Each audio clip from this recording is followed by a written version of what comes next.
Bénissons ta présence. Ces 5 jours sont à toi. Et ces minutes qui vont suivre sont à toi. Celles qui ont précédé ont été à toi. Et celles qui viennent aussi sont à toi. Nous sommes à toi. Fais-nous du bien. Passe par ton serviteur et fais-nous du bien. Tu nous connais chacun individuellement. Tu ne nous connais pas depuis quelques heures, mais avant même que nous soyons conçus dans les seins de nos mères, tu nous connaissais. Tu connais la réalité de chacun. Tu connais les combats actuels de chacun. Tu connais le combat futur de chacun. Je prie que pendant ces 5 jours, que tu te formes une armée invincible. Comme nous l'avons déclaré au début, qui est ce roi de gloire? C'est l'Éternel puissant dans les combats.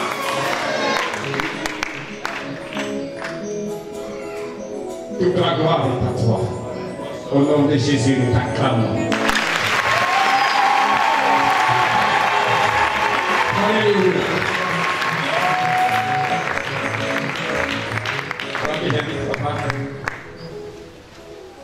J'ai la certitude que Dieu va nous faire beaucoup de bien.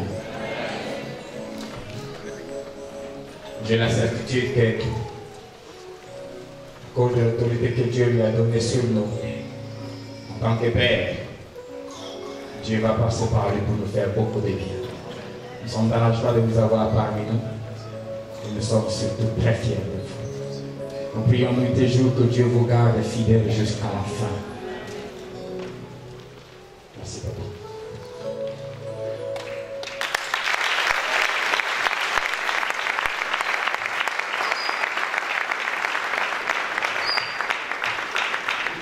Bonsoir à tout le monde.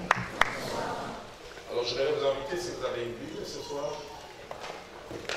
Je disais hier aux partenaires que le pasteur Atom m'a recyclé un peu. Avant, je disais simplement ouvrir vos livres, puis la technologie a tellement évolué qu'aujourd'hui on dit que l'ouvrir, on peut aussi allumer. Certains ne vont pas en feuiller comme moi. Donc si vous l'avez en feuillet, ouvrez. Si vous l'avez dans une autre forme, allumez. Nous lisons 4 portions des Écritures qui vont nous servir les points de départ ce soir. Nombre chapitre 22. Nombre chapitre 22.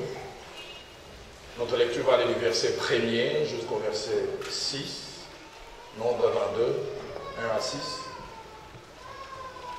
La seconde portion, nous lisons dans 2 Rois, au chapitre 6. Et là, nous lirons 2 versets, le 3 versets plutôt, le verset 15, le verset 16, ainsi que le verset 17. La troisième et avant-dernière portion, nous lisons Daniel au chapitre 10. Et notre lecture va aller du verset 10 au verset 14. Et puis enfin, nous lirons Éphésiens chapitre 6. Et nous lirons 2 versets, le verset 12, ainsi que le verset 13e.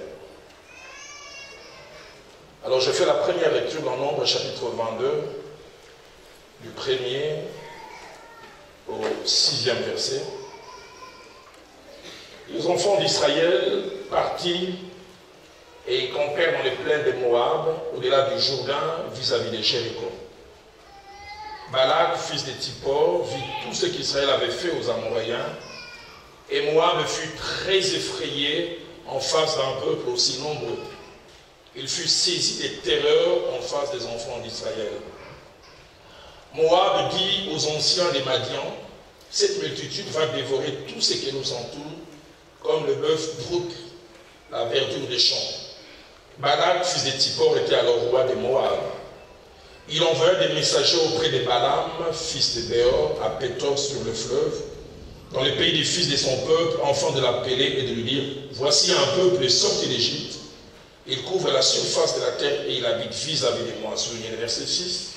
« Viens, je te prie, maudis-moi ce peuple, car il est plus puissant que moi.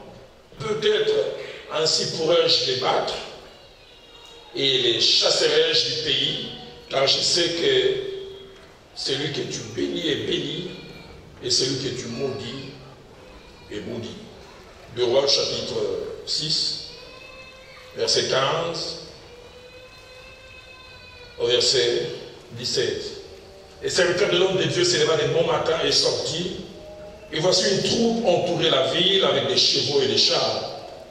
Et le serviteur dit à l'homme de Dieu, « Ah, mon Seigneur, comment ferons-nous » Il répondit, « Ne crains point, car ceux qui sont avec nous sont en plus grand nombre que ceux qui sont avec eux. » Élisée pria et dit, « Éternel, ouvre ses yeux pour qu'il voie. » Et l'Éternel ouvrit les yeux du serviteur qui vit la montagne pleine de chevaux et des chars de feu autour d'Élisée. Daniel, au chapitre 10, versets 10 à 14. Et voici une main me toucha et secoua mes genoux et mes mains. Puis il me dit, Daniel, homme bien-aimé, sois attentif aux paroles que je vais te dire et tiens-toi debout à la place où tu es.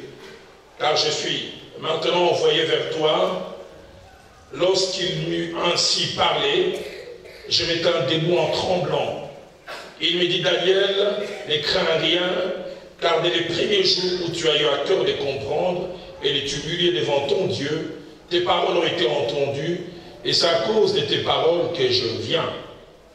Le chef du royaume des Perses m'a résisté 21 jours. Mais voici Michaël, l'un des principaux chefs, est venu à mon secours, et je suis demeuré là auprès du roi des Perses. Je viens maintenant pour te faire connaître ce qui doit arriver à ton peuple dans la suite des temps, car la vision concerne encore ces temps-là. Et puis enfin, Ephésiens au chapitre 6, verset 12, ainsi que le verset 13. Car nous n'avons pas à lutter contre la chair et les sangs, mais contre les dominations, contre les autorités, contre les princes de ce monde des ténèbres, contre les esprits méchants dans les lieux célestes.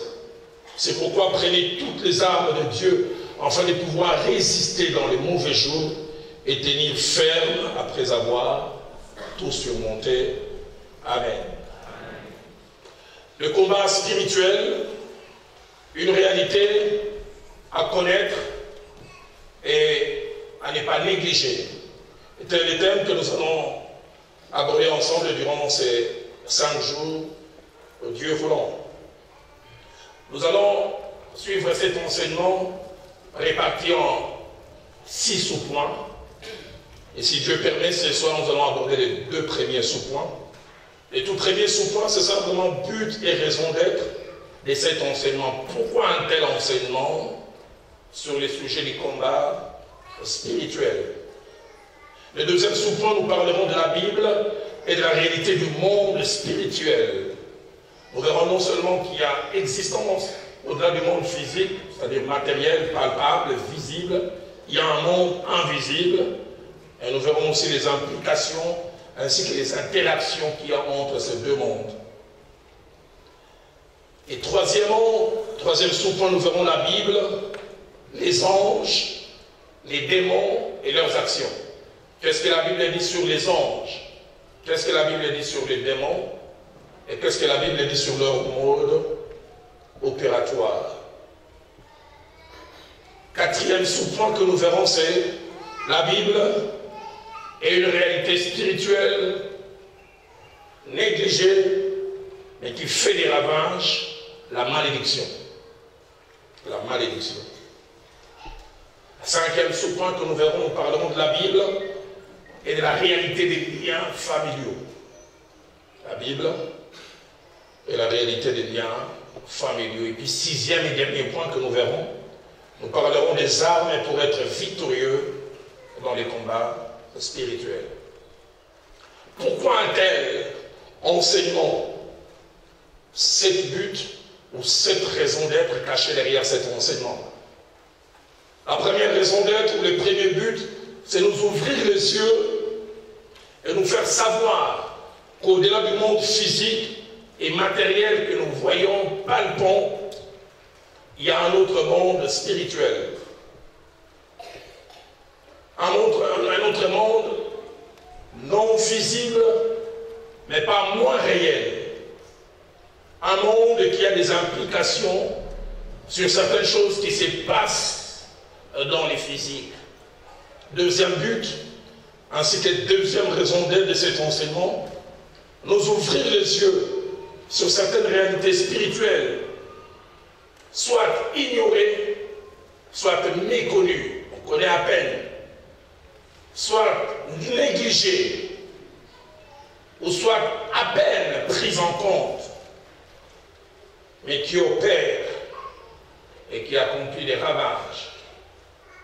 Et parmi ces réalités, nous parlerons de l'envoûtement, nous parlerons de l'oppression, nous parlerons de la malédiction, nous parlerons de la possession, nous parlerons des liens familiaux ou héritages spirituels, et nous parlerons aussi d'une réalité que l'on néglige, la répétition des scénarios familiales, où l'on voit les gens de générations différentes faire les mêmes choses, tomber dans le même travers. Maman était deuxième bureau, je viens aussi être concubine. Ma fille aussi passe par les mêmes choses. Mon père est mort à 44 ans, son grand-père aussi, et j'ai 43 ans, je commence à me poser des questions. Répétition, des scénarios, des cycles familiales. Troisième raison d'être, au but de cet enseignement, c'est apporter un enseignement équilibré. Équilibré sur les problèmes ayant une cause spirituelle et d'autres n'ayant pas forcément une cause spirituelle. Parce que l'un des pièges qui arrivent souvent, c'est les déséquilibres. L'homme a difficile, même quand il est spirituel, à être équilibré, à avoir une balance. La plupart des fois, on a tendance à aller toujours dans les extrêmes. Soit on ne croit pas aux démons, ou soit alors on croit trop aux démons. Et on les voit partout, même là où ils ne sont pas. J'ai en mémoire encore, un jour je me trouve à Kinshasa, pour ceux qui connaissent la place au Rond-Point-Ngaba. Tellement embouteillage, quelqu'un s'élève et dit, esprit d'embouteillage, je te chasse. Y a-t-il vraiment un esprit d'embouteillage? Il y a deux causes, et je pense, la première cause, c'est que cette ville de Kinshasa, cette agglomération, quand elle a été construite à l'époque, c'était peut-être pour 50, peut-être 100 000 habitants. Et les infrastructures étaient adaptées à cela. Avec tout ce qu'on a connu comme guerre, exode rural, tout le monde s'est retrouvé. Aujourd'hui, on a 12 millions et les infrastructures souvent n'ont pas suivi. Et le nombre de véhicules a augmenté.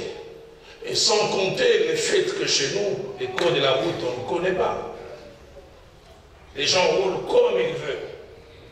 Des fois, on a trop tendance à spiritualiser. Je crois sincèrement que les esprits peuvent s'incarner dans les animaux. Mais pour certains, plus aucun animal naturel. Un cancre là dans la maison, au coco kandaïté.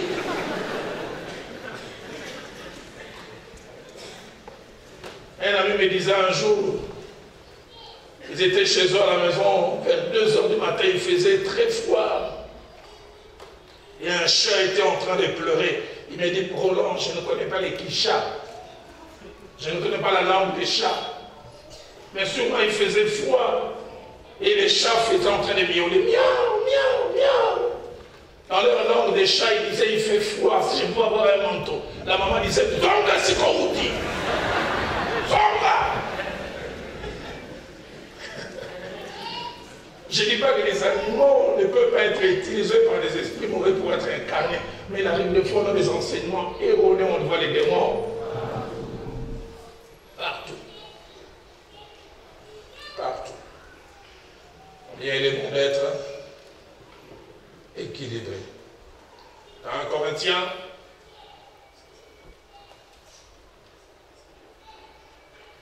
Corinthiens, chapitre 4, au verset 6, l'apôtre dit, n'est pas aller au-delà de ce qui est écrit. Restez dans ce qui est parole de Dieu. J'aime ce que la version française pour on dit, il dit, il convient de rester dans les limites fixées par ce qui est écrit. Quatrième but, quatrième objectif de cet enseignement, c'est détecter et mettre mal à l'aise les choses cachées dans notre vie qui causent impunément des dégâts que nous subissons, des fois sans savoir l'origine. Et j'ai prié et je priais que toute cette semaine soit à l'image de Acte 28 au verset 3, lorsque la Bible parle de l'apôtre Paul qui s'est retrouvé alors que leur embarcation a fait naufrage. À cet endroit, il a pris un tas de broussailles qu'il a mis au contact du feu. Et j'aime ce que la Bible dit, au contact du feu, une vipère en sortit par l'effet de la chaleur. Je prie que durant ces 5 jours, toutes les vipères cachées à cause de la chaleur de l'esprit et de la chaleur de la prière ne restent pas cachées. Si tu crois en cela, moi dis Amen. Amen. Je le crois sincèrement. Toutes les vipères cachées, toutes les raisons qui causent des problèmes ne resteront pas cachées durant ces 5 jours, car Dieu a décidé de mettre à la lumière les choses cachées. Amen. Cinquième but, et cinquième objectif et raison d'être de cet enseignement, c'est ôter en nous la peur, ainsi que l'incertitude, en ouvrant nos yeux sur la protection dont nous sommes l'objet du fait d'appartenir à Christ et de le servir. Appartenir à Christ ne nous qualifie pas seulement pour vivre l'éternité avec lui. Appartenir à Christ nous apporte déjà des bénéfices ici sur terre. J'aime quand l'apôtre Paul dit, et il parle de ce qui se passe spirituellement, il dit nous avons été transportés du royaume des ténèbres au royaume des fils de son amour. Et j'aime beaucoup, j'en parlerai tout au long de cette semaine. Spirituellement, Balaam qui a été envoyé pour maudire le peuple de Dieu, il essaye de maudire, ça ne marche pas. Écoutez sa conclusion, il dit, c'est un peuple qui a sa demeure à part. Dans le radar spirituel, je ne les vois pas. Ils sont un peuple spécial. Amen. Si tu as véritablement Christ, tu peux les taper la poitrine, tu dis, je suis spécial. Spécial. J'en parlais à un groupe d'amis, je pense, il y a 2 jours. 94, je me retrouve à un mariage. On devait verser la dot. C'est un ami qui devait verser la dot. Et je me retrouve vers 16h, 16h30. Et puis quelqu'un rentre dans la parcelle. Et puis me pointe, il dit, c'est l'oncle de ma fiancée à l'époque, son épouse aujourd'hui. Il dit, en quelques loges de sciences occultes, il est la 3e personnalité du Zaïre à l'époque. Il dit, tout le monde a peur de lui. Et puis quand il arrive devant moi, il me salue. Et je me rends simplement compte quand il me salue, il traîne un peu sa main, 20 à 30 secondes en me regardant. Salutation normale pour moi. Et puis il est passé 15-20 minutes après. Vous savez, quand quelqu'un parle de vous, vous sentez comme si on est en train de crépiter les balles. Je me retourne, je vois quelqu'un qui est en train de pointer du doigt en parlant à quelqu'un d'autre. Et mon ami était à côté. 10 minutes après, il revient vers moi. Cet ami, c'est un extraverti. Il me serre dans ses bras. Il dit, nous avons un Dieu vrai. Un Dieu vrai. Je dis, hey. Il s'appelle Honoré. Je dis, Honoré, mais qu'est-ce qu'il y a? Mais tu sais quoi? Quand tu as surpris ce monsieur pointant les doigts, il est en train de me poser la question. Il dit, cet homme-là, cet ami que tu m'as présenté, il fait partie de quelle loge? Et je lui dis, je ne sais pas, mais il a un magnétisme fort. Quand je l'ai salué, j'ai senti un magnétisme. Et je me dis, moi-même, je ne sentais rien. Même là, je ne sens rien. C'est pas parce que nous ne sentons rien qu'il n'y a rien. Des fois, eux, ils sont plus au courant que nous. Aide-moi à dire à ton voisin, je suis spécial. Parlons de notre position spéciale en Jésus-Christ. J'ai encore en mémoire avant notre conversion. Nous avions une tante, on l'appelait tante, on n'arrivait pas trop bien à expliquer les liens des familles qu'on avait. Mais elle était réputée sorcière. Quand elle arrivait chez nous, personne n'osait aller ouvrir les portails. Parce que si tu ouvres les portails, ils te saluent. Et moi, on te pose la question à l'école 2 fois, tu diras 25. Et chaque fois qu'on sentait, c'est elle. On commençait à donner des consignes. Mets la main en bas. Touche les crochets. Personne ne s'avançait. Mais je n'ai jamais oublié quand je me suis converti. 6 mois après, un jour on passait à un endroit, c'était un accident, mon jeune frère et moi. On l'a rencontré, il dit, mais chez moi c'est ici. C'était vers 11h30. Et puis on arrive, la nourriture était presque prête. Mon jeune frère m'a touché une manche. Les combles, c'est qu'on avait préparé là le repas préféré de ma caille. J'ai dit, mais on mange. On nous a servi, j'ai mangé, c'était tellement bon. J'ai dit, quand est-ce que tu peux ajouter, mon jeune frère? Il dit, ah, plus tu peux ajouter. J'avais la sueur. Je disais, ce sont eux qui, à la réunion du soir, vont se poser la question, est-ce que vous avez mis la dose suffisante? Nous sommes un peuple spécial. Nous parlerons aussi du ministère des anges. Ministère dont nous ne sommes pas toujours conscients. Un ministère pas moins réel. J'aime quand les psalmistes déclarent avec assurance et même pleine assurance. J'aime les psalmistes et tout ce qu'il a expérimenté. Non seulement il a écrit cela, mais quand il en parle, j'aime la certitude qu'il y a chaque fois derrière. Les psalmistes déclarent, l'ange de l'Éternel campe autour de ceux qui les craignent et il les délivre de tout danger. Et dois poser la question à ton voisin, est-ce que tu as l'assurance que les anges campent autour de toi? Ils campent. Ils viennent former un camp.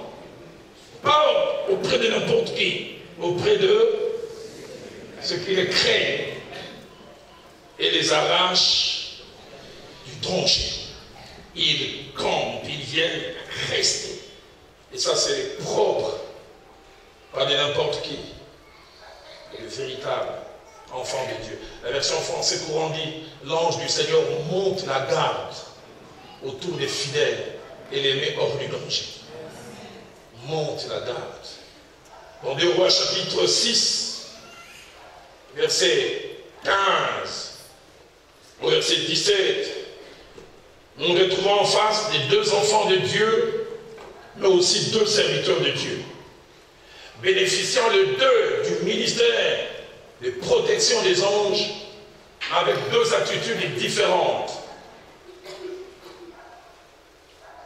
L'une de ces personnes, c'est un serviteur, c'est un enfant de Dieu, mais ignorant et inconscient du ministère angélique en sa faveur.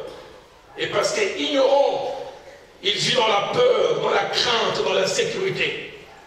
Alors qu'il est avec son maître, il voit cette armée. Écoutez son exclamation au verset 5. « Ah, mon Seigneur, que ferons-nous » Mais la même réalité expérimentée par quelqu'un d'autre qui était prophète, enfant de Dieu, serviteur de Dieu, mais qui était conscient non seulement de sa position d'enfant de Dieu, mais de ses ministères efficaces, et qui, à cause de cette connaissance, vivait dans la quiétude, dans la tranquillité et dans la sécurité. Il dit au verset 16, « Ne crains point, car ceux qui sont avec nous sont en plus grand nombre que ceux qui sont avec eux. » Les jeunes hommes se posent la question, mais qu'est-ce qu'il a? Qu'est-ce qu'il voit que je ne vois pas? Et il a été obligé de faire une prière. Et cette prière, je la fais aussi pour toi. Il dit, Seigneur, ouvre-nous les yeux. Rends-le capable de voir au-delà du physique. Et c'est quand ses yeux ont été ouverts qu'il a vu que la quiétude aussi est rentrée dans son cœur. Le ministère angélique, nous le retrouvons dans Esdras, au chapitre 8, au verset 31. Cet homme a demandé la permission de faire un déplacement sur un tronçon périlleux, un chemin difficile. Il cite les noms, la main de notre Dieu, mais en fait, il n'avait pas la révélation du ministère des anges, c'est pourquoi il parle ainsi. Il dit, nous partîmes du fleuve d'Arava pour nous rendre à Jérusalem le 2e jour du 1er mois. Et puis il dit, la main de notre Dieu fut sur nous, et j'aime la suite, et nous préserva des attaques de l'ennemi. et de toute embûche pendant la nuit. La version française courant dit, tout au long du voyage, notre Dieu a étendu sa main sur nous pour nous protéger des ennemis et des pillards qui nous menaçaient. Sixième et avant-dernier but et raison de cet enseignement, c'est nous ouvrir les yeux sur les réalités du combat spirituel. Ce qu'il est, ce qu'il n'est pas.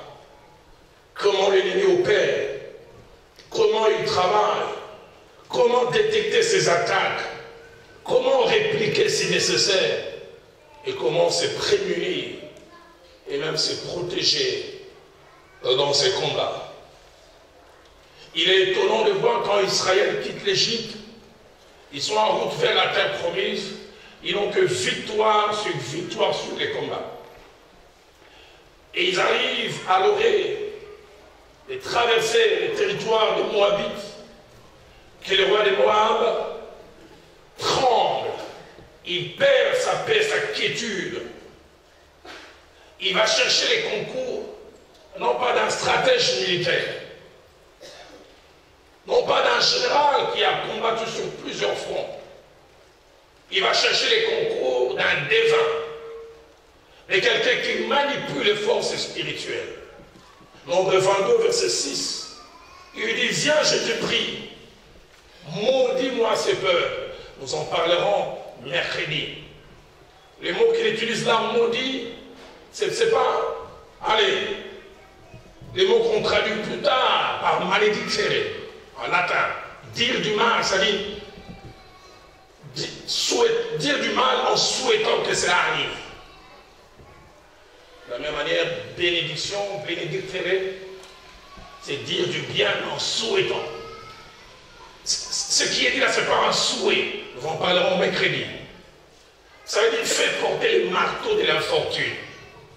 Fais porter la bille qui condamne à l'échec. Maudis-moi. Ce peuple, pourquoi? Car il est plus fort que moi. Ainsi pourrais-je les battre. Il croit que les paroles peuvent avoir de l'incidence sur la capacité à combattre. S'ils prononcent des paroles, ils perdront leur force. Lui, s'il prononce des paroles, ils seront incapables d'agir. Maudis-moi. Ainsi pourrais-je les battre et les chasserai-je du pays. Et il connaissait tellement cet homme qui sûrement avait un palmarès garni. Il dit, car je sais que celui que tu bénis est béni, mais aussi celui que tu maudis est maudit. La version française courant dit, je sais que les malédictions et les bénédictions que tu prononces sont efficaces. Balak croyait aux réalités spirituelles, au pouvoir spirituel. Nous les lisons souvent et nous passons rapidement. Et pourtant, Samuel chapitre 17, versets 43 à 44 nous montre que bien qu'ils étaient sur le champ des batailles pour un combat physique, le combat de David avec Goliath, avant d'être physique, a d'abord été spirituel. La Bible nous montre clairement quand David s'est levé comme étant la réponse à l'humiliation qui a duré 40 jours. Il a prétendu, que dis-je, il a affirmé qu'il allait écraser les géants. La Bible dit, les Philistins dit à David, suis-je un chien pour que tu viennes à moi avec ce bâton? Et souvent nous passons. Mais la Bible dit, et après l'avoir maudit par ses dieux, il ajouta, viens vers moi, et je donnerai ta chair aux oiseaux du ciel. Tout costaud qu'il était, tout géant physique qu'il était, il ne comptait pas seulement sur son physique. Il comptait aussi sur les spirituels. Avant d'aller toucher David, il a maudit, il a prononcé des paroles parce qu'il y croyait. Matthieu chapitre 26, verset 69 à 75, lui parle du comportement étrange, du comportement irrationnel du fougueux, du courageux et de l'intrépide Pierre. L'homme courageux comme on peut l'être. L'homme qui n'avait pas froid aux yeux. Mais on est étonné, il est trop chaud et devenu très froid pour ne pas dire glacial. Les courageux devenus poules mouillées. On n'arrive pas à comprendre comment Pierre est-il tombé si bas. Cette portion nous montre Pierre en train de renier les maîtres à 3 reprises.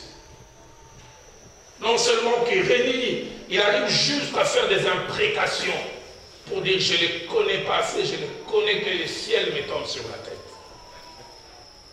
Son langage, son articulation démontre qu'il appartient à Christ, il est galiléen. Et cette femme fait ressortir cela.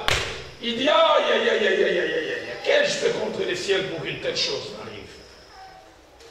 On voit un comportement, mais on ne sait pas que derrière ce comportement, il y a une force spirituelle. Parce que quelques jours avant, dans Luc chapitre 22, verset 31, Jésus-Christ lui avait dit, le diable t'a réclamé pour te cribler. Le diable t'a réclamé. Combien de fois nous condamnons des gens dans leur comportement, mais nous ne savons pas quelle est la force qui est derrière. Nous voyons simplement ce qui se passe, mais nous ne voyons pas les enjeux spirituels.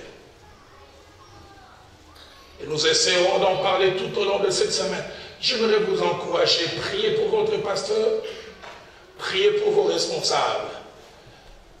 Le diable n'est pas content qu'il voit une œuvre commencer en si peu de temps monter. Ne pensez pas qu'il vous acclame. Tout ce qu'il veut, c'est de frapper un grand coup. Et quand il veut frapper un grand coup, il ne va pas toucher un croyant lambda. Il connaît la stratégie. Je frapperai les bergers et les brebis du troupeau seront dispersées. La première fois, le feu Jacques-André Verneau nous a enseigné sur la nécessité à prier pour lui. Il nous a fait voyager dans la Bible en montrant comment plusieurs fois l'apôtre Paul réclamait « Priez pour moi, priez pour moi ». Étonnant de voir que cet homme que Dieu a mené si loin était un mendiant de la prière et de l'intercession. Priez pour moi, priez pour moi. Et il a présenté ce passage dans Samuel, au chapitre 31, verset 1 à 3, où la Bible dit, quand Israël est allé sur les champs de bataille, la Bible dit, l'effort du combat, c'est porta sur Saül. Les généraux étaient là, les colonels étaient là, mais il dit, si nous touchons Saül, ça en est fini. Priez pour cet homme. Priez pour sa femme. Priez pour leur vie de couple. Il arrive de fois dans un couple, les serviteurs de Dieu, des incompréhensions inutiles, venant de nulle part. Simplement le diable est derrière. Le diable fait comme les Quinois. Les Quinois sont différents des deux choses. À qui, dès l'instant, 2 personnes commencent à se chamailler, les gens que vous ne connaissez pas commencent à passer des Satan à côté là-bas. Satan, prends-les en charge. Ça ne les concerne pas. Ça dit, ça ne va pas finir là.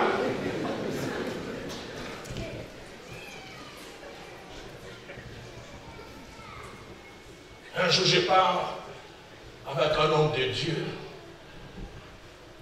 Je dis, oh, pasteur, ça fait 6 jours, mon épouse et moi, on parle là-bas. Je dis, où est le problème? Il dit, je lui fais simplement la remarque sur la façon d'utiliser la pâte dentifrice. Je suis serviteur de Dieu aujourd'hui, mais je fais des études de polytechnique. Je suis ordonné, réglementé. Moi, j'aime l'ordre. Tu commences à utiliser la pâte dentifrice en bas et tu montes petit à petit. Mais elle, la pâte dentifrice devient comme la chenille. Elle touche là-bas, elle touche là-bas, et puis ça fait ça. Et je lui dis, bon, je suis un peu gêné par le fait que ça devienne chenille. Est-ce que la quantité diminue? Et c'est à cause de ça. 6 jours, ça tourne comme ça.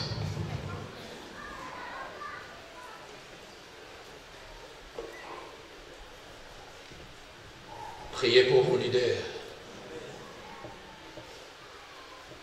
Luc chapitre 22, verset 4, ainsi que le verset 6e, parle de 2 comportements étranges, de quelqu'un qui n'était pas forcément parfait avant. Mais là, il est allé au comble, il fait des choses. Oh, il était un peu voleur. Il gardait la bourse et il retirait. Maintenant, écoutez ce que la Bible dit au verset 4. Judas alla s'entendre avec les principaux sacrificateurs et les chefs des gardes sur la manière de leur livrer Jésus. Lui-même fait la démarche. Eux-mêmes sont étonnés, nous avons toujours cherché à voir Jésus. C'est quelqu'un de son précaré. Quand on annonce, il ne croit pas. Il dit, vous êtes sûr? Moi, j'ai assisté aux campagnes. Donc quand il remplaçait les offrandes, ça c'est monsieur là qui l'ont donné. C'est vraiment son ministre des Finances. Et le verset 6 ajoute, après s'être engagé, Judas cherchait une occasion favorable pour leur livrer Jésus à l'insu de la foule. Ceux qui l'ont vu venir s'étonnent. Ceux qui étaient ses condisciples, quand ils entendent que Judas a fait ça, ils s'étonnent. Mais ceux qui savent, parce que Luc 22, 3 dit, or Satan entra dans Judas. Est-ce que lui-même a-t-il senti quelque chose est en train de lire? Rien du tout. Satan est entré en lui et subitement son comportement a changé. Ceux qui jugent avec les yeux ne voient que les comportements. Mais ceux qui ont les yeux spirituels savent que ce comportement est conditionné. C'est une marionnette, un papette. Son comportement est dicté. J'oublie jamais l'une des premières expériences avec la délivrance. En 92, quelque temps avant mon mariage. Je parle avec une jeune fille, 17 ans. Elle me dit chaque jour, depuis maintenant 2 ans, je ne peux jamais aller au lit sans avoir couché avec 10 hommes. Même à 8, je ne suis pas, je les cherche. Et plus tard, en parlant avec, on s'est rendu compte que ses parents étaient dans certaines pratiques occultes qui ont eu à offrir les portes, et c'est cette fille qui a été sacrifiée. Un Chronique, au chapitre 21, verset 2 au verset 14e, nous parle de 3 choses. La première de David qui pose un acte irréfléchi, inopportun, et même un acte que Dieu avait interdit. Faire le dénombrement du peuple, spécialement de l'armée, pour connaître quelle est notre force de frappe. David, subitement, qui sait que Dieu n'aime pas, mais il est fait. Mais deuxième chose, que cette portion des Écritures nous révèle, David s'entête, malgré les conseils de Joab, son chef d'état-major. Alors qu'il va aller dans cette direction que Dieu ne veut pas. Joab lui dit, pourquoi, Seigneur, ferais-tu telle chose? Il avait dit, David persista dans l'ordre qu'il veut. C'est moi le chef. Joab lui dit, ok. Et troisièmement, ce texte nous montre la conséquence tragique qui est arrivée. Cet acte de désobéissance irrésolue, entraînant la mort de 70 000 personnes. Le verset 14 nous démontre, Seigneur, aide-moi en tant que leader à faire attention, parce que certaines erreurs personnelles deviennent des erreurs collectives. On l'a vu agir de la sorte, aller dans une direction où il ne devrait pas aller. Celles ceux qui n'ont que des yeux physiques, comme base du jugement et d'appréciation, les voient que des actes capricieux d'un monarque assoiffé des pouvoirs.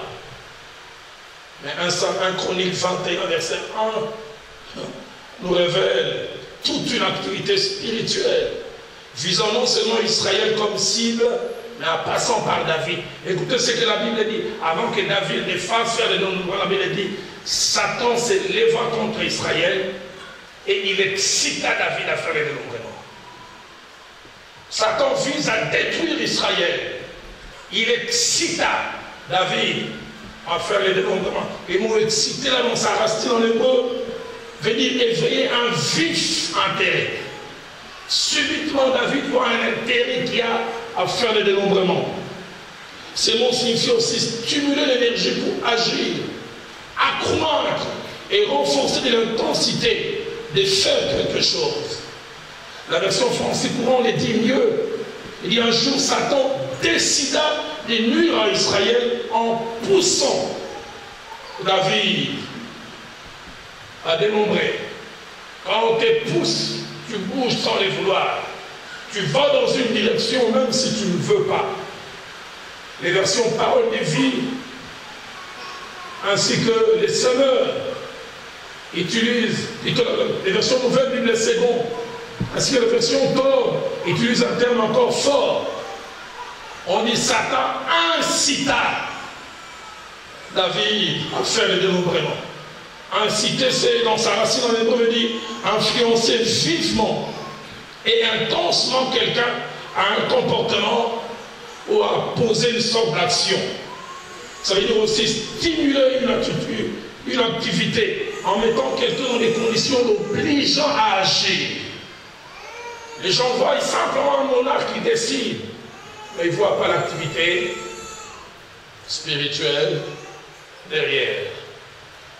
Cet homme fidèle à sa femme, mais du coup il commence à souffrir des torticolis quand il voit les jeunes filles qui passent. Tu penses que c'est un problème naturel? C'est tout un esprit, c'est toute une force qui est derrière. Septième but et raison de cet enseignement, c'est nous montrer et nous révéler les sortes d'armes que notre Dieu a mis en notre disposition dans ces combats que normalement nous ne devons pas et nous ne pourrions pas perdre. En 2 Corinthiens chapitre 6, au verset 7, Paul parle de deux sortes d'armes. Il parle d'armes offensives, mais aussi d'armes défensives. Nous en parlerons sur tous les derniers jours. Les armes que nous avons, ce n'est pas simplement pour la protection. Bien des fois, nous devons rentrer dans les camps de l'ennemi et causer des dégâts, je me le dis comme en sociologie, les dégâts globaux et totaux. Armes offensives et défensives. La version Free Martin, plus proche de l'original, parle de l'arme de la main droite et de l'arme de la main gauche. Parce que selon que c'était la main gauche, ou la main droite, ça servait à attaquer ou à se défendre.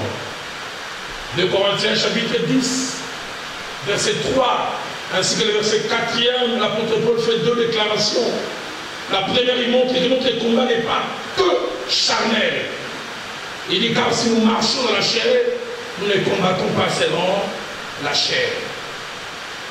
Combien de fois, au lieu de nous attaquer à l'esprit qui pousse à agir, nous attaquons à notre frère, à notre soeur ou à cette personne. J'aimerais le dire, je le dirai le dernier jour, mieux à combat spirituel, arme spirituelle.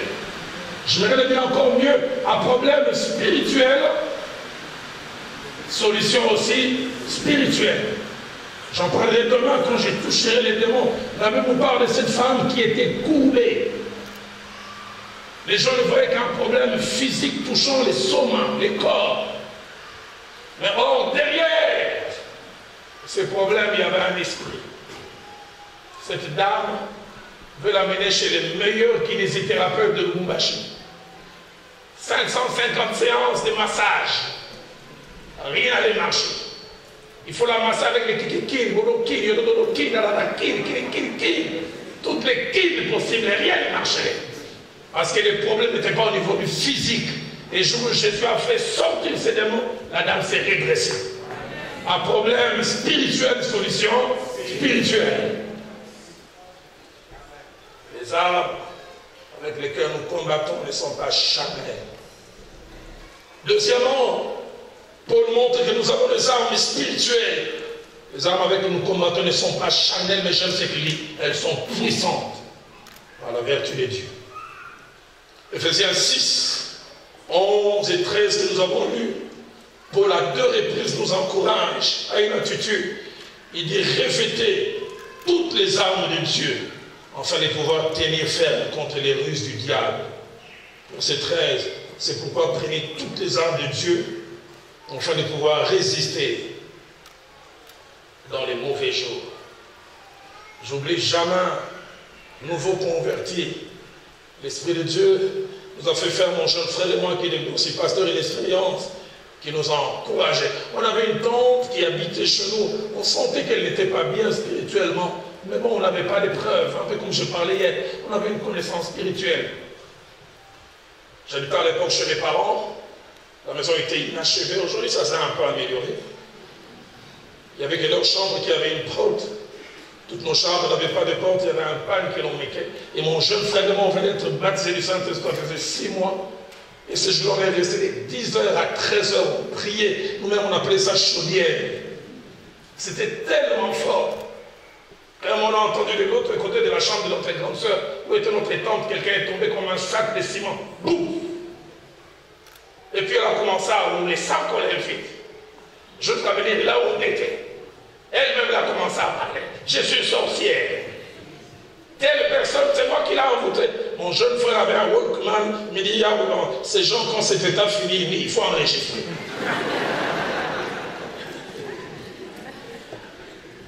Mais ce jour-là, j'ai vu la force et la puissance de la prière. Qu'il était possible que spirituellement, on puisse utiliser des armes inconsciemment. Nous, on priait simplement. Et puis quelqu'un est tombé à côté.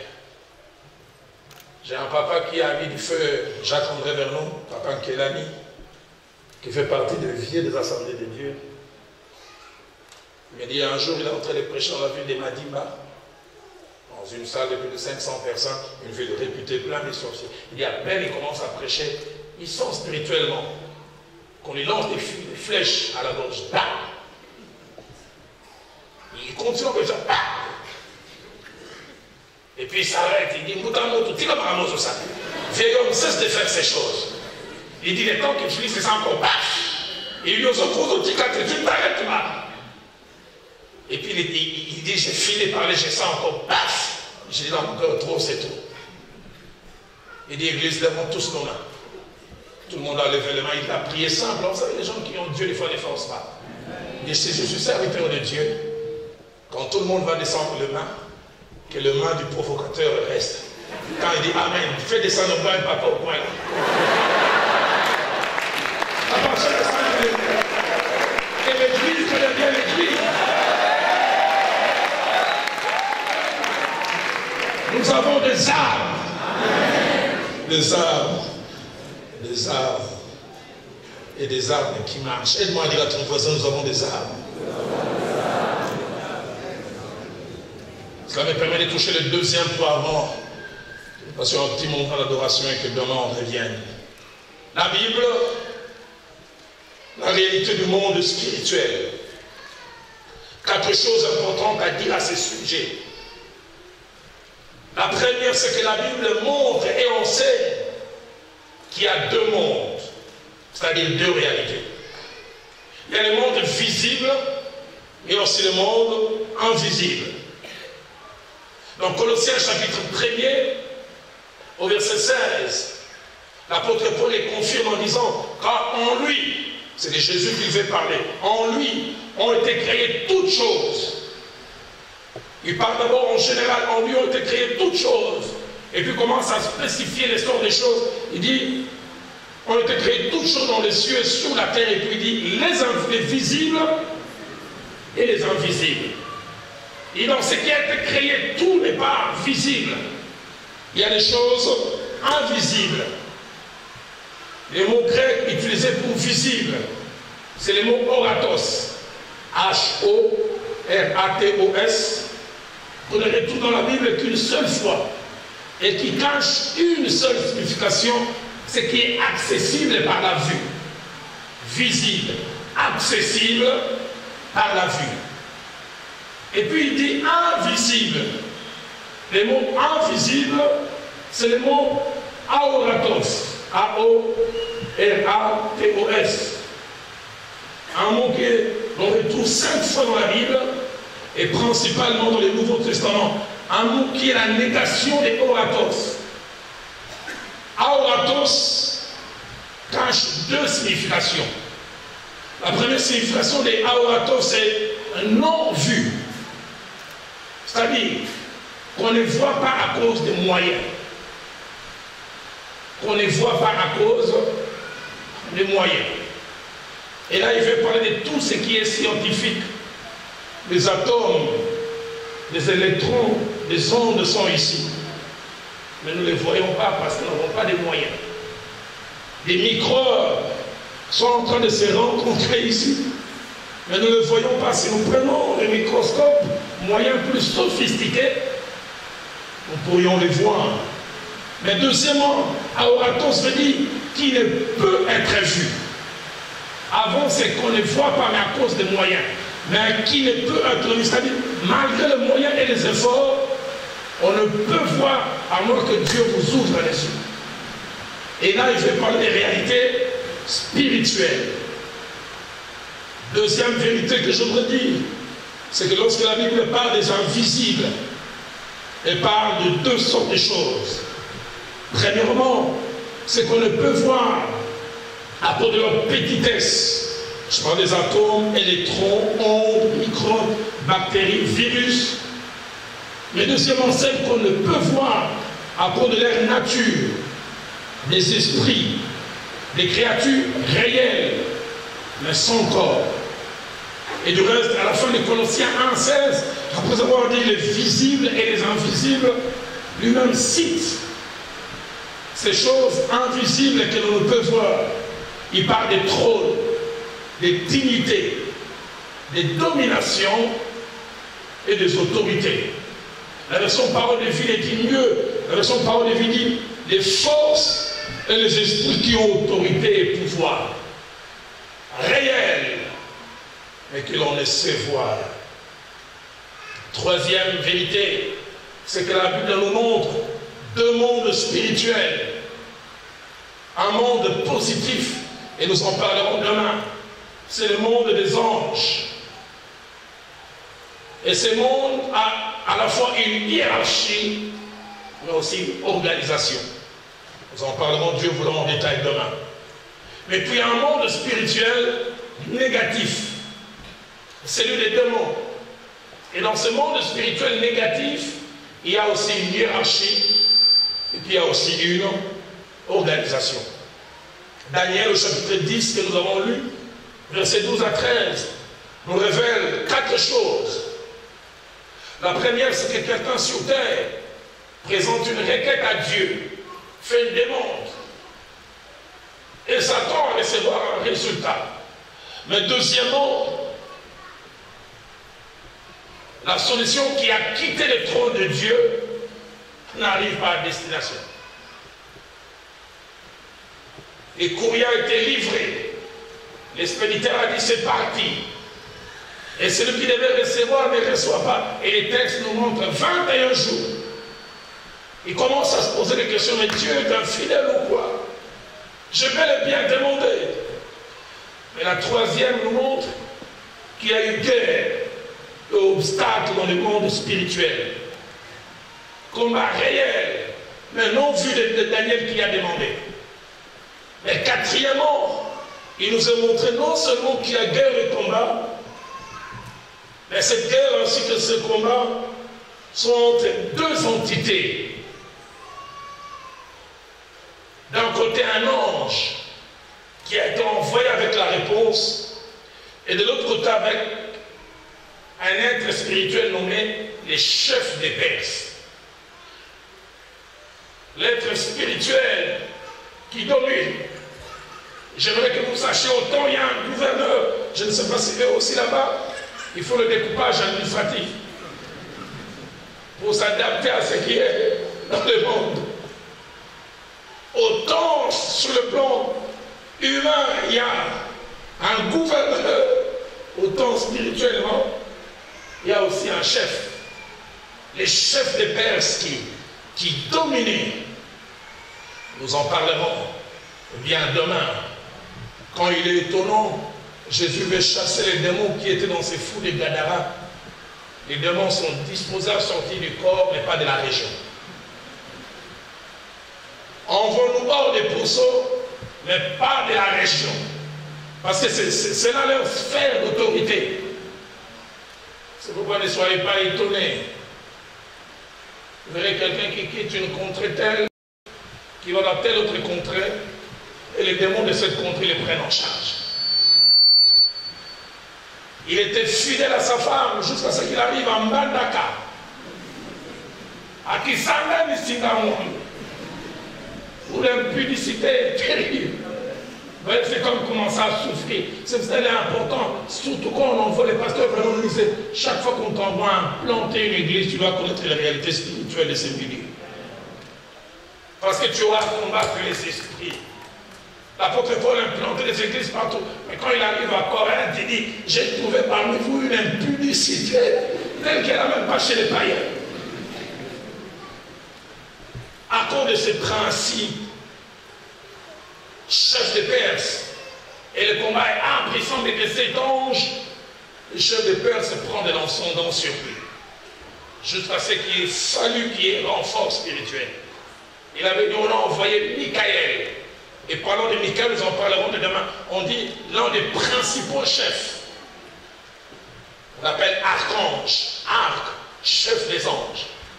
Et c'est quand lui il est venu que les combats ont cessé.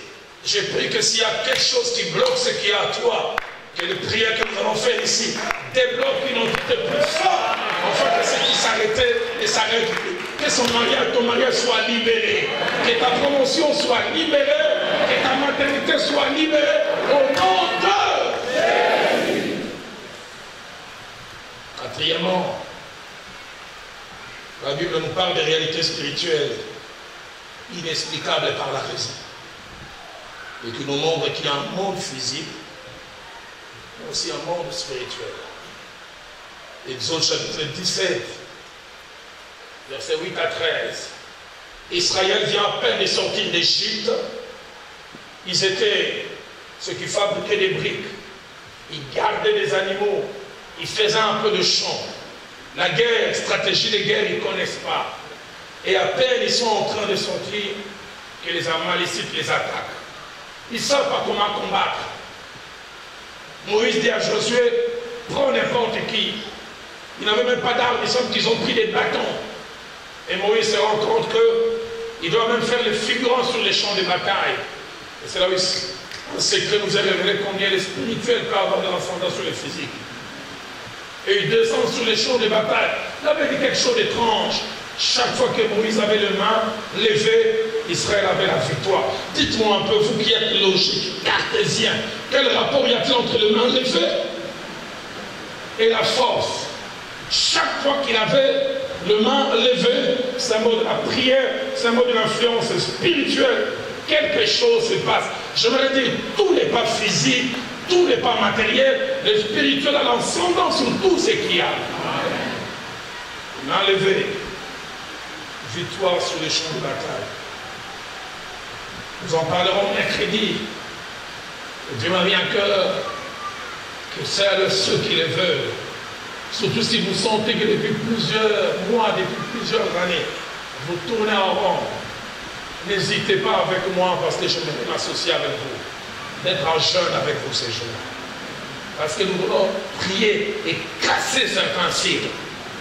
Donne-moi ces mercredis-là des gens qui en ont assez, qui disent trop, c'est trop. J'en ai assez d'être spectatrice de la vie. J'en ai assez de voir les mêmes choses se répéter. Josué chapitre 6, verset 26, nous parle des paroles prononcées par Josué. Israël vient de vaincre Jéricho et Josué se lève sous la colère peut-être de... Allez, toute l'opposition qu'ils ont subie, mais aussi sous l'inspiration. Il prononce des phrases, simplement. Il dit, la Bible dit, ce fut alors que Josué jura, en disant, maudit soit devant l'Éternel, l'homme qui se lèvera pour rebâtir cette ville de Jéricho. Et il place les conditions. Il dit, il en jettera les fondements au prix de son premier-né. S'il fait les fondations, son premier-né va mourir. Et puis il ajoute encore, il en posera les portes au prix de son plus jeune fils. Quand il aura fini et qu'il place les portes, son plus jeune fils va mourir. Parole prononcée. 800 ans après, quelqu'un qui sûrement peut-être avait oublié, j'en parlerai mercredi, tu peux oublier la malédiction, mais la malédiction ne t'oublie pas. La malédiction n'a pas besoin de visa, tu parles au Canada, la malédiction entre dans la... Par l'immigration, elle te suit. Elle ne connaît pas la langue du pays, mais elle sait comment frapper dans ce pays. Tu vas dans ce pays, rien ne va. Tu écris j'ai l'honneur, 10 fois, 10 fois on t'écrit, nous avons les réglés. Et tu commences à te poser la question, suis-je venu accompagner les gens? 800 ans après, 1 Roi chapitre 16, verset 34 dit, de son temps, Hiel de Bethel bâtit Jéricho. Il en jeta le fondement au prix d'Abiram, son premier-né. Hiel décide de bâtir. À peine il fait faire les fondations, on vient de dire Abiram est décédé. Je vois les deuils.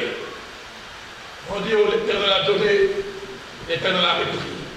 Que son nom soit glorifié. Oh, c'est une main noire qui est en train de suivre parce que les paroles ont été prononcées. La Bible ajoute, il en posa les portes au prix de Ségur, son plus jeune fils. Et les versets se terminent en disant, selon la parole que l'Éternel avait dite par Josué, fils de Nun. Malédiction. Réalité inexplicable. La Marc chapitre 11, verset 14, ainsi que verset 20 à 21, une réalité encore inexplicable, toujours la malédiction nous est montrée, parlant de la puissance des paroles qui peuvent influencer la matière. Jésus est en train de venir avec ses disciples, il voit un figuier plein de feuilles verdâtres, il pense qu'il y a des fruits, et quand il s'approche, il n'y en a point. Jésus s'élève et il prononce une parole, que jamais personne ne mange ton fruit. Et j'aime ce que le verset dit à la fin, et ses disciples l'entendirent. 24 heures après, les versets 20 et 21 parlent, les matins en passant par le même chemin, les disciples virent les figuiers séchés jusqu'aux racines. Les botanistes disent un processus qui peut prendre entre 4 et 5 mois. Mais les paroles ont fait faire cela en 24 heures. Ils n'en reviennent pas. Ça sèche jusqu'aux racines. Ils sont effarés, étonnés. Là, dit Pierre s'est rappelant de ce qui s'était passé. Dit Rabbi, regarde le figuier que tu as maudit à sécher. Puissance des paroles, des simples paroles. Mais nous verrons aussi les liens qu'il y a entre l'attitude vis-à-vis des parents et des choses qui nous arrivent. J'en parlerai mercredi quand je parlais de la malédiction. Faites attention aux parents. Faites très très attention. Même quand ils ne sont pas sauvés. Quand vous voulez poser des actes vis-à-vis d'eux, rassurez-vous que Dieu est derrière vous. Proverbe, au chapitre 20, au verset 20, dit, si quelqu'un maudit son père et sa mère, sa lampe s'éteindra au milieu des ténèbres. Il manquera de vision. Il va commencer à tâtonner. J'ai vu à Kinshasa des jeunes gens, un jeune homme de mon quartier, il a tabassé son père en lui donnant des coups de pied.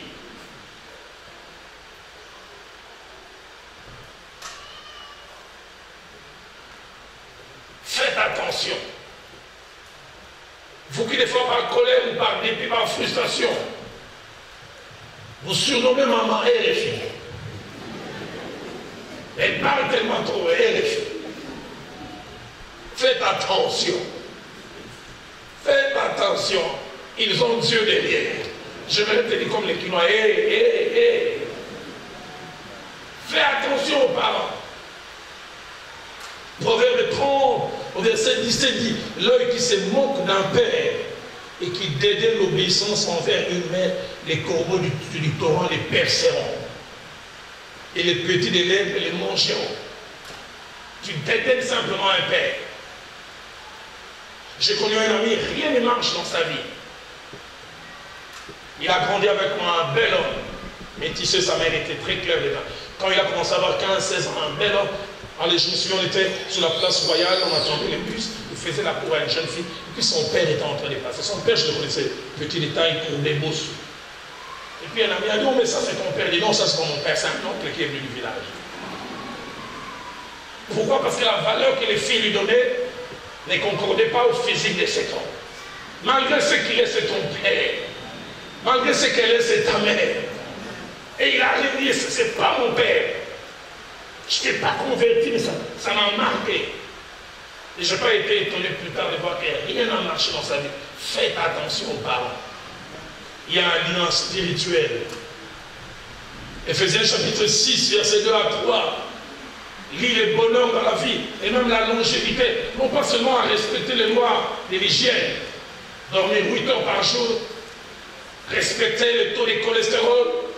Pas trop d'huile. Pas trop de sucre.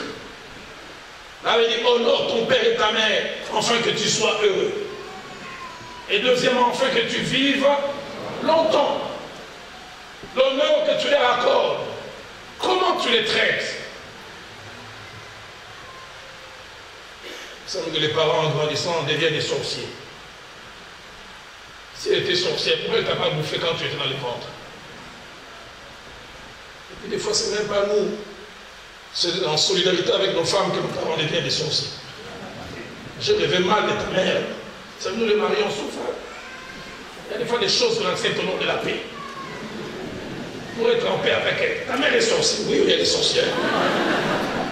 Parce que si tu dis non, moi j'ai menti.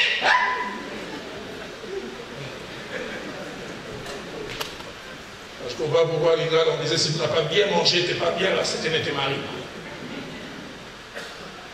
Honore ton père et ta mère, enfin que Dieu vive longtemps. 1 Roi chapitre 2, 23 à 24. Je me sens assez malaisé d'en parler, mais je ne peux m'empêcher d'en parler.